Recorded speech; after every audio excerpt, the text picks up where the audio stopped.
21 ഭീകര കേന്ദ്രങ്ങളിലെ 9 കേന്ദ്രങ്ങളിലേക്കാണ് ഭാരതം ഓപ്പറേഷൻ സിന്ദൂർ നടപ്പാക്കിയത്. അതിലൊന്നാണ് പാകിസ്ഥാൻ പഞ്ചാബ് പ്രവിശ്യയിലെ ബഹാവൽപൂർ. അവിടുത്തെ ദൃശ്യങ്ങളാണ് ഇപ്പോൾ കാണുന്നത്.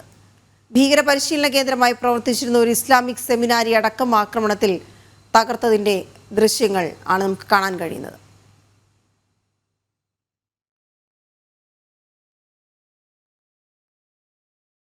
പാകിസ്ഥാനിലെ പ്രധാനപ്പെട്ട ഒരു ജെയ്ഷെ മുഹമ്മദ് കേന്ദ്രമാണ് ബഹാവൽപൂർ. അവിടെ നിരവധി പരിശീലന കേന്ദ്രങ്ങൾ, ഭീകര പരിശീലന കേന്ദ്രങ്ങൾ പ്രവർത്തിച്ചിരുന്നു. അവിടത്തേക്കാണ് ഭാരതം മിസൈൽ ആക്രമണം നടത്തിയത്. അവിടെ നിന്നുള്ള ഇപ്പോഴത്തെ ദൃശ്യങ്ങൾ, ഈ ആക്രമണത്തിന് ശേഷമുള്ള ദൃശ്യങ്ങളാണ് കാണുന്നത്.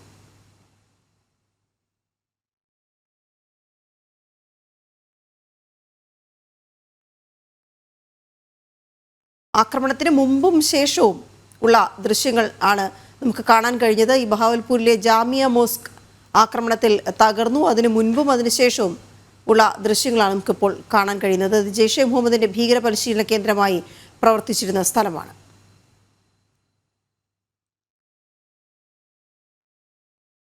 ഇനി ഇപ്പോൾ നടക്കുന്ന വിഷയങ്ങളിൽ ലോകരാഷ്ട്രങ്ങളുടെ പ്രതികരണം എന്ത് എന്ന് നോക്കാം.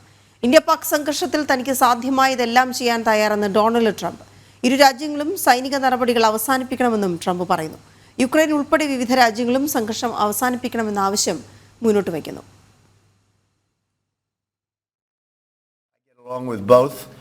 I know both very well, and I want to see them work it out. I want to see them stop, and hopefully they can stop now. They've gone tit for tat.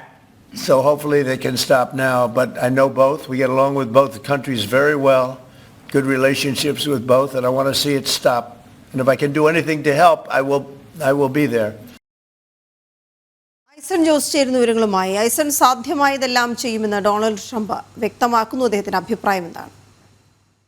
വീണ, സാധ്യമായതെല്ലാം ചെയ്യുമെന്ന് Donald Trump പറയുന്നതിനേക്കാൾ കുറെ കൂടി ഗൗരവത്തോടെ ചിന്തിക്കേണ്ടത് ഭാരതത്തിൻ്റെ നടപടി, അതായത് ഭാരതത്തിൻ്റെ സൈനിക നടപടി, ഇന്നലെ നടന്ന കൃത്യമായ ഓപ്പറേഷൻ സിന്ദൂർ എന്ന സൈനിക നടപടിയെ കൃത്യമായി അമേരിക്ക അംഗീകരിക്കുന്നു എന്നൊരു സൂചന കൂടി നമുക്ക് അദ്ദേഹത്തിൻ്റെ വാക്കുകളിൽ നിന്നും വായിച്ചെടുക്കാം. ഇപ്പോൾ നമുക്കറിയാം, അവർ ആക്രമിച്ചു, അതിന് തിരിച്ചടിക്കുകയും ചെയ്തു ഭാരതം. ഇനി പ്രശ്നങ്ങൾ അവസാനിപ്പിക്കണമെന്നാണ് അദ്ദേഹം പറഞ്ഞത്. തീർച്ചയായും അതിൽ നിന്ന് തന്നെ വ്യക്തമാണ് ഭാരതം കൃത്യമായ നിലപാട് സ്വീകരിച്ചിട്ടുണ്ട്. അതിനെ വിമർശിക്കാനോ അല്ലെങ്കിൽ ഇത്തരത്തിലൊരു ആക്രമണം നടത്തിയതിനെ അല്ലെങ്കിൽ ഈ ഒരു സൈനിക നീക്കം നടത്തിയതിനെ വിമർശിക്കാനല്ല, അതിനെ അനുകൂലിക്കുന്നൊരു നിലപാട് തന്നെയാണ് അദ്ദേഹം സ്വീകരിച്ചിരിക്കുന്നത് എന്നതൊരു യാഥാർത്ഥ്യം തന്നെയാണ്. തീർച്ചയായും നേരത്തെയും, അതായത് ഈ ആക്രമണം നടന്ന സമയത്തും ഭീകരതയ്ക്കെതിരായി ഒന്നിച്ചു നിൽക്കണമെന്ന കൃത്യമായ സന്ദേശം നൽകിയ ഒരു രാഷ്ട്രം കൂടിയാണ് അമേരിക്ക. നേരത്തെ തന്നെ, അതായത് ഈ പെഹൽഗാം ആക്രമണം നടക്കുന്നതിന് മുൻപും, അതായത് വർഷങ്ങൾക്ക് മുൻപ് തന്നെ ഈ പാകിസ്ഥാൻ്റെയും അതുപോലെ തന്നെ ഇത്തരത്തിലുള്ള ഭീകരതയെ ഫണ്ട് ചെയ്യുന്ന രാജ്യങ്ങളുടെയും ആ നിലപാടിനെ ശക്തമായി വിമർശിക്കുന്ന ഒരു രാജ്യമാണ് അമേരിക്ക. തുടർച്ചയായി വന്ന സർക്കാരുകളും അത് ചെയ്യുകയും ചെയ്യുന്നുണ്ട്. എങ്കിലും ട്രംപ് അധികാരത്തിലെത്തിയതോടെ അതിശക്തമായ നിലപാട് ഇക്കാര്യത്തിൽ എടുക്കുകയും ഭാരതത്തെ ഏറ്റവും പ്രധാനപ്പെട്ട ഭീകരവിരുദ്ധ പോരാളിയായി ട്രംപ് അംഗീകരിക്കുകയും ചെയ്തിരുന്നു.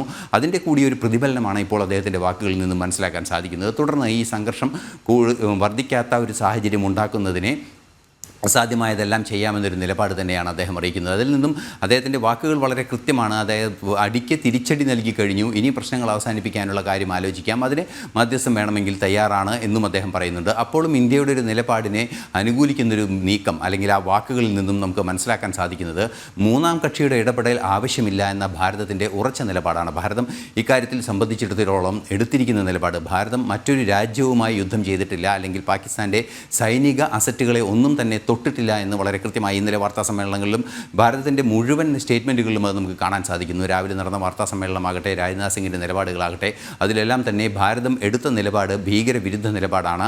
തങ്ങളുടെ അതിർത്തി കടന്ന് ആക്രമണം നടത്തിയ ഭീകരരെ,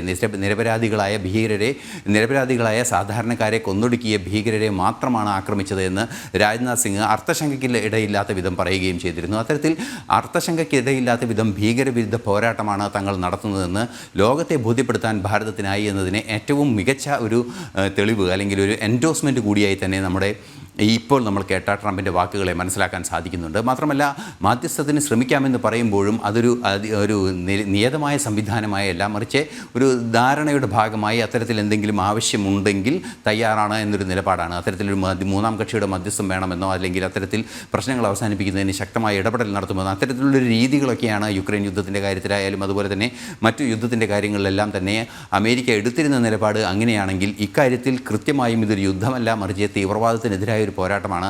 രണ്ട് രാജ്യങ്ങൾ തമ്മിലുള്ള പ്രശ്നമല്ല. ഒരു രാജ്യം നേരിടുന്ന ഭീകരതയുടെ ഭീഷണിയെ അഭിസംബോധന ചെയ്യുകയാണ് ആ രാജ്യം സൈനിക നീക്കത്തിലൂടെ. അതിനെ പിന്തുണ നൽകുന്ന രാജ്യമാണ് പാകിസ്ഥാൻ എന്നതുകൊണ്ട് തന്നെ ആ ഒരു ആശയപരമായ പ്രശ്നം നിലനിൽക്കുന്നു എന്ന വ്യക്തതയുള്ളൊരു മറുപടിയാണ് ഇപ്പോൾ ട്രംപിൻ്റെ ഭാഗത്തു നിന്നുണ്ടായിരിക്കുന്നത്. തീർച്ചയായും അത്തരത്തിലുള്ള പ്രതികരണങ്ങൾ തന്നെയാണ് ലോകമെമ്പാടുമുള്ള നേതാക്കളുടെ ഭാഗത്തു നിന്നുണ്ടായിക്കൊണ്ടിരിക്കുന്നത്. ഇന്നലെ ഈ ലോക നേതാക്കളെല്ലാം തന്നെ ലോക നേതാക്കളെല്ലാം തന്നെ കൃത്യമായ നിലപാട് ഭാരതത്തിന് അനുകൂലമായി സ്വീകരിക്കുന്ന ഒരു അവസ്ഥ നമ്മൾ കണ്ടതാണ്. ഭാരതം ചെയ്ത ആ നടപടി ഭീകരതയ്ക്കെതിരായ നടപടി, ആ ഭീകരതയ്ക്കെതിരായ നടപടിയാണെന്ന് UN സെക്യൂരിറ്റി കൗൺസിലിലെ 15 രാജ്യങ്ങളെയും തിരഞ്ഞെടുക്കപ്പെട്ട 10 രാജ്യങ്ങളെയും തിരഞ്ഞെടുക്കപ്പെടുന്ന 10 രാജ്യങ്ങളെയും അതുപോലെ തന്നെ സ്ഥിരാംഗങ്ങളായ 5 രാജ്യങ്ങളെയും കൃത്യമായി ഭാരതത്തിന് ബോധ്യപ്പെടുത്താൻ സാധിച്ചു. അതുപോലെ തന്നെ നാഷണൽ സെക്യൂരിറ്റി അഡ്വൈസർ തലത്തിലുള്ള ചർച്ചകൾ അജിത് ഡോവലിൻ്റെ ഭാഗത്തു നിന്നുണ്ടായിരുന്നു. അത്തരത്തിലുള്ള ചർച്ചകളുടെ ഭാഗമായി സുരക്ഷാ ഉപദേഷ്ടാക്കൾ തമ്മിലും ഈ കാര്യം കൃത്യമായി ബോധ്യപ്പെടുത്തിയിരുന്നു എന്നതാണ് യാഥാർത്ഥ്യം. ആ ഒരു പശ്ചാത്തലത്തിലാണ് ഇപ്പോൾ ഭാരതത്തിൻ്റെ നയതന്ത്ര നീക്കങ്ങൾ മുന്നോട്ട് പോകുന്നത്. നേരത്തെ നമുക്കറിയാവുന്നതാണ്, ശക്തമായ നയതന്ത്ര നടപടികൾ 1ാം ഘട്ടം 2ാം ഘട്ടം എന്ന രീതിയിൽ പല ഘട്ടങ്ങളിലായി. ആദ്യഘട്ടത്തിൽ നടന്ന നയതന്ത്ര നടപടി ഭാരതത്തിന് സാധ്യമായ നയതന്ത്ര ഇടപെടലുകളും നയതന്ത്ര നിയന്ത്രണങ്ങളുമാണ് നടപ്പാക്കിയത്. അത് പല രീതിയിലുള്ള ഒരു വാണിജ്യം നടത്തുന്നതിനുള്ള നീക്കങ്ങൾ, അതുപോലെ തന്നെ വെള്ളം തടയുന്നതിനുള്ള നീക്കങ്ങൾ, അത് ഭാരതത്തിന് ചെയ്യാവുന്ന നീക്കങ്ങൾ കൃത്യമായി ചെയ്യുക, എംബസിയിൽ നിന്നും ജീവനക്കാരെ തിരിച്ചയക്കുക, അത്തരത്തിലുള്ള കടുത്ത നടപടികളാണ് ആദ്യം ഭാരതം ചെയ്തത്. അതിനുശേഷമാണ് കൂടുതൽ ശക്തമായി അന്താരാഷ്ട്ര ഓർഗനൈസേഷനുകളിലെ ഇടപെടൽ നടത്തിയത്. അത് ഫിനാൻഷ്യൽ ആക്ഷൻ ടാസ്ക് ഫോഴ്സിൻ്റെയും അതുപോലെ തന്നെ UN സെക്യൂരിറ്റി കൗൺസിലിൻ്റെയും ഇൻ്റർനാഷണൽ മോണിറ്ററി ഫണ്ടിൻ്റെയും എല്ലാം തന്നെ ആ വിഷയങ്ങളിലുള്ള ഈ പാകിസ്ഥാൻ വിഷയത്തിലുള്ള ഇടപെടൽ നടത്താൻ ഭാരതത്തിന് സാധിച്ചു. അതിനുശേഷം ഈ ഭീകരതയ്ക്കെതിരായ ആക്രമണം ശക്തമായി പാകിസ്ഥാൻ പിന്തുണയ്ക്കുന്ന ഭീകര ആക്രമണം നടത്തിയവരുടെ കേന്ദ്രങ്ങളിൽ നടത്തിയതിന് ശേഷം അത് കൃത്യമായി ബോധ്യപ്പെടുത്താൻ UN സെക്യൂരിറ്റി കൗൺസിലിൻ്റെ അംഗരാജ്യങ്ങളെ ഒന്നൊന്നായി ബോധ്യപ്പെടുത്താനും ഇന്നലെ നടന്ന ചർച്ചകളിലൂടെ ഇന്നലെ വൈകുന്നേരത്തോടെയാണ് ഇത് സംബന്ധിച്ച് ചർച്ചകൾ അവസാനിച്ചത്. ആ ചർച്ചകളിൽ മുഴുകിയിരിക്കുകയായിരുന്നു വിദേശകാര്യ മന്ത്രാലയം എന്നാണ് ഇന്നലെ നമുക്ക് ലഭ്യമായ വിവരങ്ങളിൽ നിന്നെല്ലാം തന്നെ മനസ്സിലാക്കാൻ സാധിക്കുന്നത്. അതുപോലെ തന്നെ സുരക്ഷാ കൗൺസിലിൻ്റെ ഭാഗത്തു നിന്നുണ്ടായ നീക്കങ്ങൾ സുരക്ഷാ കൗൺസിൽ രാജ്യങ്ങളെ ബോധ്യപ്പെടുത്തുന്നു. അതുപോലെ തന്നെ മറ്റു ലോകരാഷ്ട്രങ്ങളെ ജപ്പാനുമായോ എല്ലാം തന്നെ വളരെ കൃത്യമായ നിലപാട് സ്വീകരിക്കാൻ ഭാരതത്തിന് സാധിച്ചു എന്നതൊരു യാഥാർത്ഥ്യം തന്നെയാണ്. ജപ്പാനുമായി സഹകരിക്കുന്നു എന്ന് പറയുമ്പോൾ ആണവ യുദ്ധത്തെ അതിശക്തമായി എതിർക്കുന്ന ഒരു രാജ്യമാണ് ജപ്പാൻ. നമുക്കറിയാവുന്നതാണ് ഹിരോഷിമയുടെയും നാഗസാക്കിയുടെയും കഥകളെല്ലാം തന്നെ. അതുകൊണ്ട് തന്നെ അവരുടെ ഒരു ജീവിതത്തിൻ്റെ അംശം അല്ലെങ്കിൽ ജീവൻ്റെ അംശം തന്നെ നിലനിൽക്കുന്ന ഒരു പ്രശ്നം ആണവായുധവുമായി ഉണ്ട്. അതുകൊണ്ട് തന്നെ ആണവായുധ യുദ്ധത്തിലേക്ക് ഭാരതം പ്രവേശിക്കില്ല എന്ന കൃത്യമായ നിലപാട് ആണവ പരീക്ഷണങ്ങൾ നടക്കുന്ന ഘട്ടങ്ങളിൽ തന്നെ കൃത്യമായി ഭാരതം മുന്നോട്ട് വെച്ചിരുന്നു. ആദ്യം ആണവായുധം ഉപയോഗിക്കില്ല, എന്നാൽ പാകിസ്ഥാൻ അത്തരത്തിലൊരു നീക്കം നടത്തുകയാണെങ്കിൽ ഇന്ത്യയുടെ ആണവായുധങ്ങൾ പ്രയോഗിക്കാതിരിക്കുകയുമില്ല എന്ന നിലപാടാണ്. ഇത്തരമുള്ളൊരു നിലപാട് സ്വീകരിക്കുന്ന ആ ഒരു സാഹചര്യത്തിൽ ജപ്പാനുമായി സംസാരിച്ചിരിക്കുന്നു ദേശീയ സുരക്ഷാ ഉപദേഷ്ടാവ് എന്ന് പറയുമ്പോൾ ഇത്തരത്തിലുള്ള വ്യാപകമായ വിശാലമായ മാനങ്ങൾ അതിന് കൈവരുന്നു എന്നതും ഒരു യാഥാർത്ഥ്യമാണ്. അത്തരത്തിൽ ശക്തമായ നീക്കങ്ങൾ അന്താരാഷ്ട്ര തലത്തിൽ പാകിസ്ഥാനെ ഒറ്റപ്പെടുത്തുന്നതിന് സാധ്യമായിരിക്കുന്നു. ചൈനയും തുർക്കിയും പാകിസ്ഥാനെ പിന്തുണയ്ക്കുന്നുണ്ട് എങ്കിൽ കൂടി ഭീകരതയെ അനുകൂലിക്കുന്ന പാകിസ്ഥാൻ്റെ അല്ലെങ്കിൽ ഭീകരതയെ കയറ്റി അയക്കുന്ന ഭീകരതയ്ക്ക് അതിർത്തി കടന്നുള്ള ഭീകരതയ്ക്ക് പ്രോത്സാഹനം നൽകുന്ന നിലപാടിനോട് അതിശക്തമായ എതിർപ്പാണ് ലോകരാഷ്ട്രങ്ങളെല്ലാം തന്നെ മുന്നോട്ട് വയ്ക്കുന്നത്. അതിന് പല കാരണങ്ങളുണ്ട്. രാഷ്ട്രസുരക്ഷയുടെ കാരണങ്ങളുണ്ട്, അതുപോലെ തന്നെ മയക്കുമരുന്ന് കടത്തുമായി ബന്ധപ്പെട്ട് തങ്ങളുടെ തലമുറകളെ ബാധിക്കുന്ന വിഷയങ്ങളുണ്ട്. ഇത്തരത്തിൽ വളരെ വിശാലമായൊരു പ്രശ്നം തീവ്രവാദത്തെ എതിർക്കുന്നതിന് ലോകരാഷ്ട്രങ്ങൾക്കുണ്ട് എന്ന ഒരു യാഥാർത്ഥ്യം കൂടി നിലനിൽക്കുന്ന ഒരു പശ്ചാത്തലത്തിലാണ് ഭാരതത്തിൻ്റെ ആക്രമണം ഉണ്ടായിരിക്കുന്നത് അല്ലെങ്കിൽ ഭീകരതയ്ക്കെതിരായ ശക്തമായ നടപടി ഉണ്ടായിരിക്കുന്നത്. ആ നടപടിയെ ലോകരാഷ്ട്രങ്ങൾ പൂർണ്ണമായും അംഗീകരിക്കുന്നു എന്ന ഒരു വാലിഡേഷൻ കൂടിയാണ് ഇപ്പോൾ നമുക്ക് ലഭ്യമായിക്കൊണ്ടിരിക്കുന്നത്. വീണ.